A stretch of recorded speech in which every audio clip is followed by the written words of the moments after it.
भारत की शिक्षा व्यवस्था एक बड़े बदलाव की ओर बढ़ रही है। सीबीएसई ने स्कूलों में 2 भारतीय भाषाओं के साथ एक विदेशी यानी 3 भाषा पढ़ाने का फैसला किया है। सीबीएसई ने 2026-27 सत्र से नई 3 भाषा नीति लागू करने का ऐलान किया, जो नेशनल एजुकेशन पॉलिसी 2020 यानी NEP 2020 का हिस्सा है। इस नीति का मकसद है कि भारत के छात्र एक से ज्यादा भाषाओं में काबिल बने, ग्लोबल लेवल पर बेहतर तरीके से संवाद कर सके। आज की इस रिपोर्ट में बात करेंगे सीबीएसई के 3 भाषा फार्मूले की। दोस्तों नमस्कार। सीबीएसई ने 3 भाषा फार्मूले की घोषणा अप्रैल 2026 के पहले हफ्ते में की थी। इसके तहत ये साफ कर दिया गया कि इस नियम को चरणबद्ध तरीके से लागू किया जाएगा और इसकी शुरुआत 2026-27 बैच की कक्षा 6 से होगी। यानी जो छात्र इस साल क्लास 6 में जाएंगे उन्हीं पर यह नियम सबसे पहले लागू होगा। इस नई नीति के अनुसार अब हर छात्र को 3 भाषाएं पढ़नी होंगी, जिनमें 2 भारतीय भाषाएं और एक विदेशी भाषा शामिल होगी। खास बात यह है कि अंग्रेजी को इस फ्रेमवर्क में विदेशी भाषा के रूप में गिना जाएगा, जबकि बाकी 2 भाषाएं भारतीय होंगी। सीबीएसई का कहना है कि ये बदलाव रटने वाली शिक्षा से हटकर व्यवहारिक भाषा कौशल पर फोकस करेगा। यानी अब छात्रों को भाषा सिर्फ पढ़नी नहीं होगी, बल्कि उसे बोलना, समझना और इस्तेमाल करना भी आना चाहिए। इससे उनकी कम्युनिकेशन स्किल बेहतर होगी। लेकिन 3 भाषा नीति को लागू करना इतना आसान काम नहीं है। इसीलिए इसके लागू होने से पहले ही सवाल उठने लगे हैं, क्योंकि भारत जैसे भाषाई विविधता वाले देश में हर राज्य और हर स्कूल की स्थिति अलग है।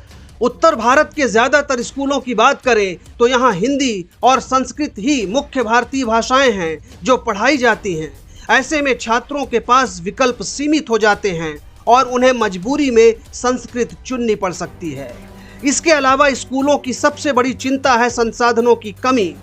अगर एक स्कूल में 150 छात्र संस्कृत चुन लेते हैं और वहां सिर्फ एक ही शिक्षक संस्कृत पढ़ाने वाला है, तो उस टीचर के लिए सभी छात्रों को संभालना लगभग असंभव हो जाएगा। इससे पढ़ाई की गुणवत्ता पर असर पड़ेगा। इसके अलावा हर स्कूल सभी भारतीय भाषाएं ऑफर नहीं कर सकता। उदाहरण के तौर पर अगर कोई छात्र उड़िया, तमिल, तेलुगु या कन्नड़ सीखना चाहता है तो हिंदी क्षेत्र के अधिकतर स्कूलों में ये सुविधा उपलब्ध ही नहीं है। इस समस्या का एक समाधान ये हो सकता है कि स्कूल नए भाषा विशेषज्ञ नियुक्त करें, लेकिन इसका सीधा असर स्कूल की फीस पर पड़ेगा, क्योंकि नए टीचर्स रखने का मतलब है ज्यादा खर्च, और ये खर्च छात्रों और उनके अभिभावकों को ही उठाना पड़ेगा। स्कूल प्रशासन का कहना है कि वे धीरे धीरे भाषा विकल्प बढ़ाने की कोशिश कर रहे हैं, लेकिन बिना पर्याप्त संसाधनों और शिक्षित टीचरों के ये संभव नहीं है। उनका फोकस फिलहाल गुणवत्ता वाली शिक्षा देने पर है, न कि केवल विकल्प बढ़ाने पर। वहीं शिक्षा के एक्सपर्ट्स का मानना है कि ये नीति प्रगतिशील है। मल्टी लैंग्वेज एजुकेशन से बच्चों की सोचने की क्षमता और समझने की स्किल बेहतर होती है।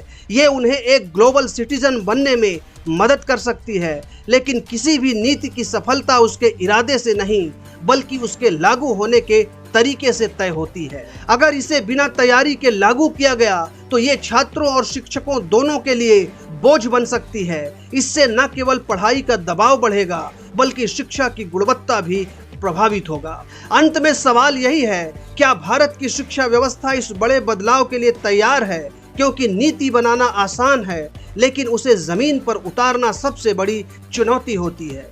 आने वाले वर्षों में ये साफ होगा कि 3 भाषा फार्मूला भारत के छात्रों के लिए वरदान बनता है या एक नया बोझ। वीडियो अगर पसंद आए तो उसे लाइक करें, शेयर करें और हमारे चैनल को सब्सक्राइब जरूर कर लें।